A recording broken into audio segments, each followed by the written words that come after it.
d'ordre qui puisse rejoindre cet esprit rigoureux de la musique.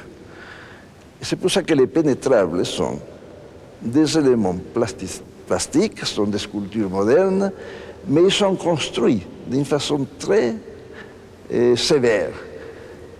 Je construis généralement la partie extérieure du pénétrable avec des tubes de 10 cm et je les fais progressivement diminuer la dimension jusqu'à 1 cm. Il peut devenir encore plus fin, mais il faut aussi être réaliste, que les gens vont passer à l'intérieur, et s'ils ne sont pas assez solides, ils vont être démolis. Bon. De cette façon, on construit ça avec des éléments très rigoureux, disons 8 ou 10 grandeurs différentes, des tailles différentes, on arrive à avoir, en plus de l'harmonie qui constitue la vibration sonore à travers l'ondulation de la note, on construit aussi une espèce de musique aléatoire dans le pénétrable, que c'était aussi une préoccupation de la musique dans les années 50. La musique ne devenait plus une chose d'harmonie classique, plutôt on cherchait de nouvelles possibilités sonores. Alors le rapport avec la musique et ma peinture étaient toujours très liés, mais au point de vue structure, pas au point de vue invention artistique. Et ce rapport est juste.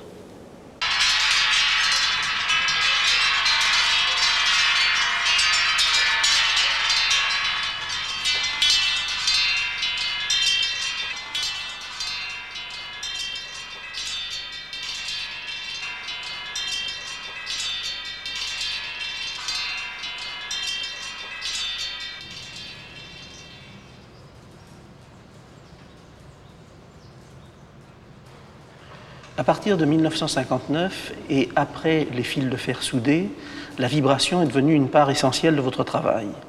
La partie la plus classique, pourrait-on dire, ce sont des tableaux comme celui-ci, dans lesquels des tiges métalliques sont suspendues par des fils de nylon et passent devant un fond tramé, en produisant un effet de gris et de moire progressive. Quelle est la part du mouvement réel dans des œuvres comme celle-ci ? Cette œuvre-là, en plus de ce mouvement, parce que les mots réels, c'est très difficile, parce que pour moi, la vibration aussi, c'est un mouvement réel, sont des barres de fer qui, à travers la vibration, se décomposent. Des fois, on a l'impression que ce sont des barres plutôt de gomme, de caoutchouc. La qualité véritable de sa condition physique est transformée. Et je pense que l'idée de transformation de la matière en énergie, c'est une chose que l'art moderne doit considérer.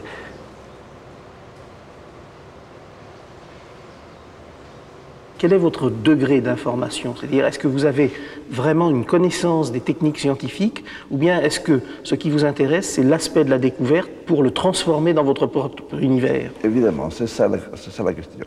C'est exact. Je ne me suis jamais occupé d'étudier à fond la physique. Ce n'est pas mon intérêt. Mon intérêt, c'est la philosophie de la science. Et comme aujourd'hui, heureusement, les grands scientifiques publie d'une façon très facile, très compréhensible, les problèmes les plus complexes. J'ai eu la chance de pouvoir m'informer à travers des œuvres d'Heisenberg, par exemple, avec le problème de l'incertitude, qui me fascine. J'ai étudié aussi beaucoup Planck, surtout l'autobiographie de Planck. Évidemment, les œuvres de publication d'Einstein et aussi Bachelard. Bachelard, qui peut-être c'est le premier scientifique artistique que j'ai eu l'occasion de lire. C'est à partir d'une de ces petites œuvres-là sur la connaissance scientifique contemporaine de l'époque, et que je prie, c'est-à-dire je puis commencer à marcher dans un monde nouveau de connaissances qui a permis de pouvoir interpréter le monde, la réalité, autrement que la façon comme je l'avais appris à l'école des Beaux-Arts. Les vibrations sont des tableaux qui échappent à toute définition. Ce travail est l'aboutissement des premières recherches. C'est le moment également où apparaît l'idée d'une œuvre immatérielle. Avec la vibration constante de la surface, on est beaucoup plus proche de la recherche des impressionnistes que d'une aventure moderne. À la différence qu'il ne s'agit pas pour Soto de reproduire, mais de produire de la lumière. Moi, je me sens un héritier légitime des impressionnistes. Je crois que c'est la base de l'art moderne. Et on sait très bien, et je le suis déjà à l'école des Beaux-Arts, que la préoccupation majeure des impressionnistes était la vibration de la lumière. Alors, la vibration, elle sera toujours, elle sera une constante dans mon travail, quoi qu'il arrive. Et puis, il y a ces autres aspects qui m'intéressent beaucoup, comme la chose aléatoire, l'état aléatoire, mais ça, je tombe déjà dans la réflexion de l'espace-temps. Mais dans des tableaux comme ceux-ci, on a l'impression d'une addition d'éléments de réflexion qui viennent de temps différents et qui sont réunifiés ensemble dans une expression qui n'est qu'à vous.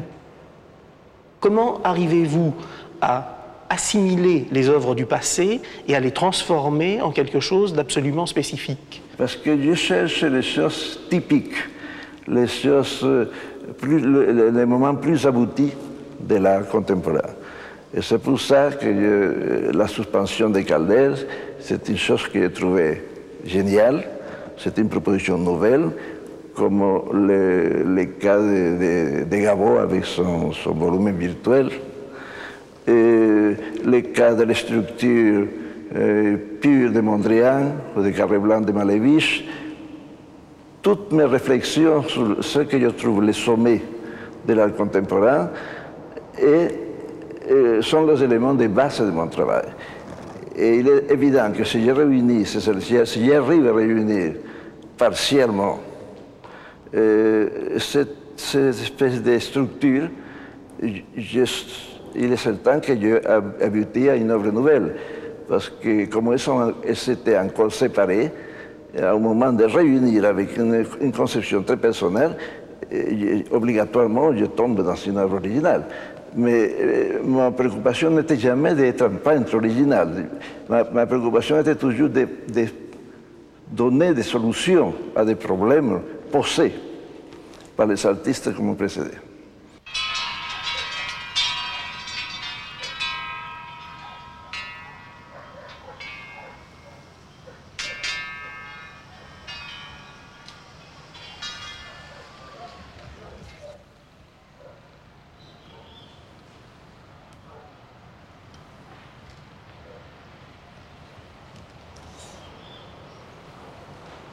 Est-ce qu'avec les ambivalences, comme ce tableau devant lequel nous sommes, il n'y a pas une réflexion sur la dernière période de l'œuvre de Mondrian? Par exemple, une réflexion sur ce à quoi menait le Broadway Boogie Woogie ou le Victory Boogie Woogie? Je pense que vous avez raison. Il y a un grand rapport entre Boogie Woogie et toutes les sortes de tableaux que je fais avec des carrés colorés.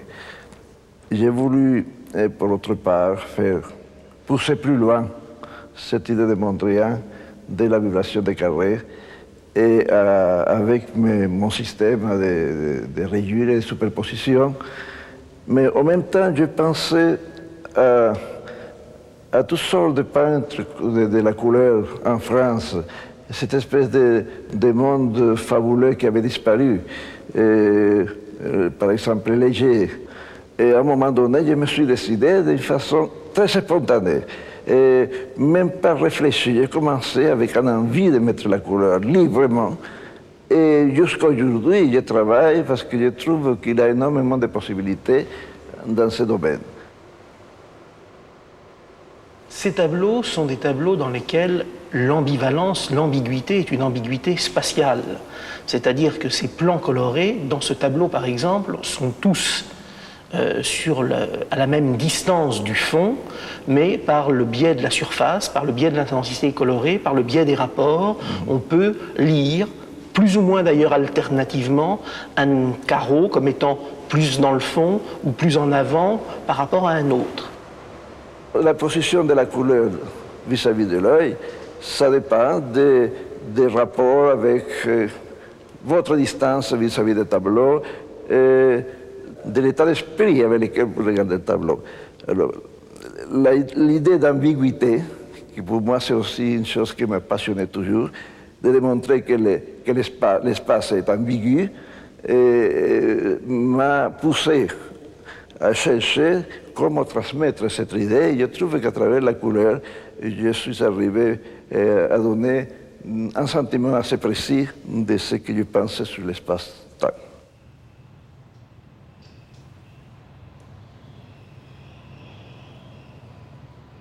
Mais est-ce que par exemple dans les ambivalences sur lesquelles vous avez travaillé, il vous arrive de mettre un carré brun et de le remplacer ensuite par un carré bleu? C'est-à-dire, est-ce que vous utilisez ces carrés couverts de couleurs comme des touches que vous juxtaposez, ou bien est-ce que dès le départ la vision est relativement précise?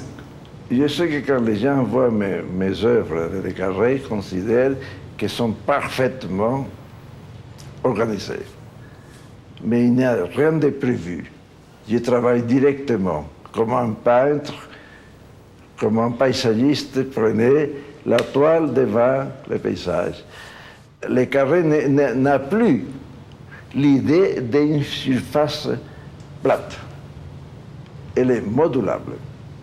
Et je le module d'après des rapports que j'ai inventés. Alors, quand je travaille sur une surface, je ne pense pas à la couleur, je pense quel rapport de force existe entre un élément coloré et l'autre, indépendamment de toutes les règles. Et ça fonctionne. Ce qui est formidable, qu'après, quand l'œuvre est finie, ça fonctionne. En même temps, ce qui est étrange, c'est qu'il y a dans vos couleurs, qui sont des couleurs franches, des couleurs décidées, sans variation, des rapports très profonds dans leurs harmonies avec la réalité du pays dans lequel vous êtes né. C'est-à-dire qu'il y a un rapport à la terre, à la forêt, à la couleur de l'eau, et le tout complètement dégagé de tout naturalisme. Comment, pour vous, vivez-vous cette espèce de relation? Chaque fois qu'on trouve des rapports avec mon art, avec l'Orinoco, avec la forêt vierge, avec la vibration de la plaine vénézuélienne, et je pense que ce n'est pas une préoccupation à moi. Je ne vais pas transmettre ça.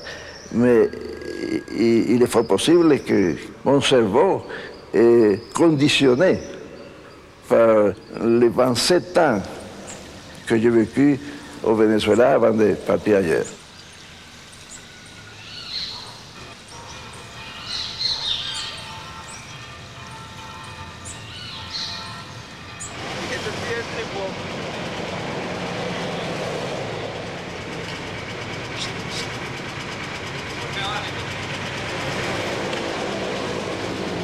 Vous êtes un cas un peu étrange d'artiste dont on ne peut pas dire qu'il est autodidacte et dont on ne peut pas dire non plus que la formation était celle de l'école. Comment s'est passé votre apprentissage de l'art à l'école des Beaux-Arts de Ciudad Bolívar, votre ville natale? À Ciudad Bolívar, il n'y avait pas d'école d'art, et même pas un professeur. C'était simplement zéro. J'ai improvisé ma vie artistique à travers des livres, des reproductions. Et j'ai essayé aussi d'étudier la nature avec les moyens intuitifs. C'est tout ce que j'ai eu comme préparation quand je suis parti pour Caracas. Finalement, il n'en avait rien et je n'avais rien d'important dans ma valise comme connaissance d'art. Je suis arrivé comme un enfant vis-à-vis de la connaissance.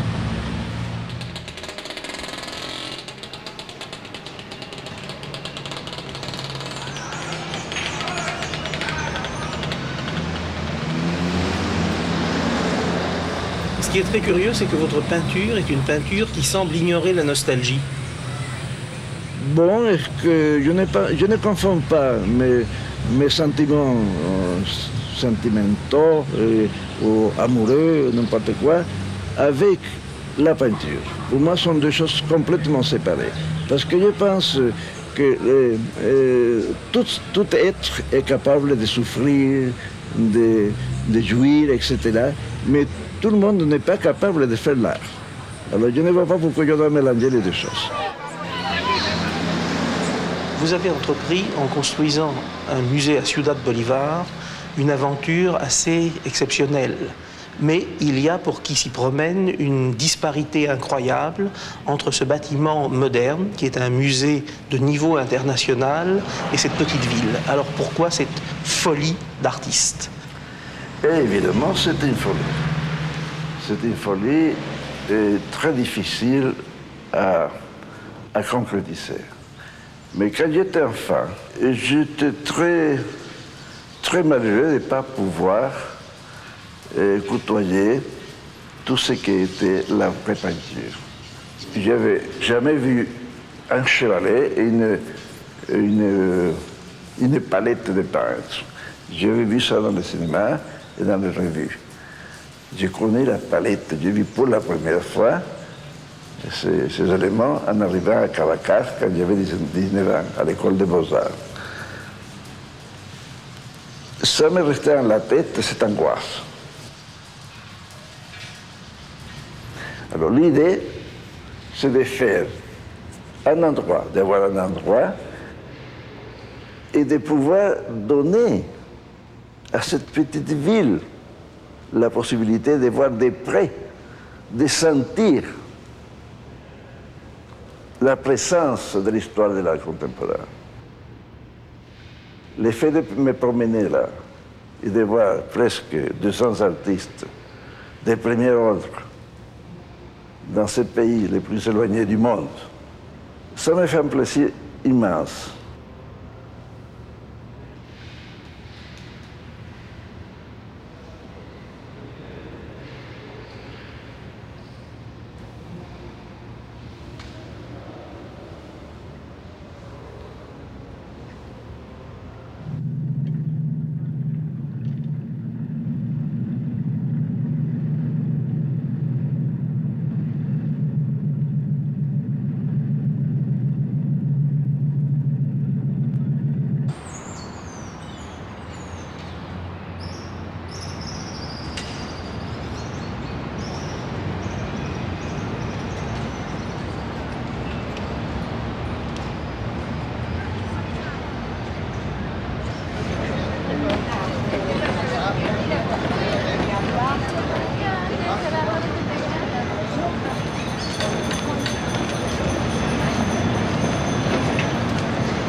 Depuis le Bauhaus, il y a eu le souci pour les artistes modernes de s'intégrer à l'architecture.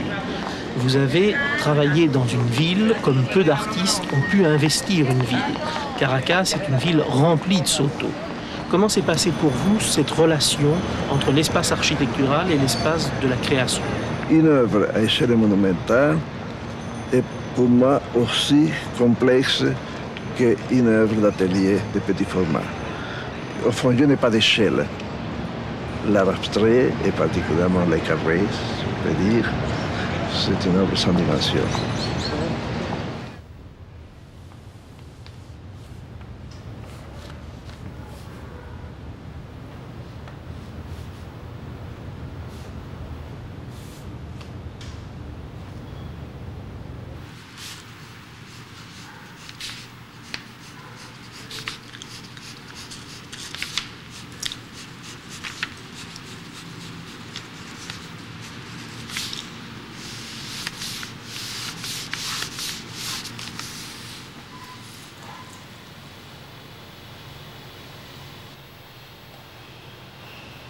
Est-ce qu'il n'y a pas quelque chose de paradoxal à être de plus en plus peintre au sens profond du terme et à utiliser des éléments qui sont déjà préfabriqués?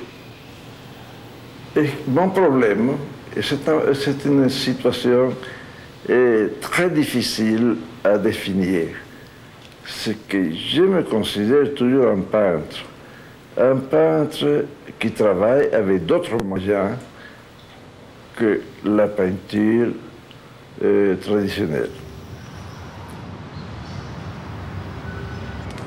Les peintres qui intervenaient dans l'architecture à la Renaissance, il était en train de construire une espèce de grande fenêtre pour que la personne ne se sentait plus enfermée dans un espace noir, parce qu'à l'époque on n'avait ni lumière ni rien, on ne pouvait pas ouvrir non plus de grandes fenêtres parce que les froids ne permettaient pas, il n'avait pas de vitres. Alors l'artiste devait animer cet espace fermé. Avec une architecture où les murs ouverts, où les murs transparents sont prioritaires, l'artiste ne pouvait pas venir faire des dessins du paysage parce que déjà il était intégré. Il a fallu inventer une autre histoire.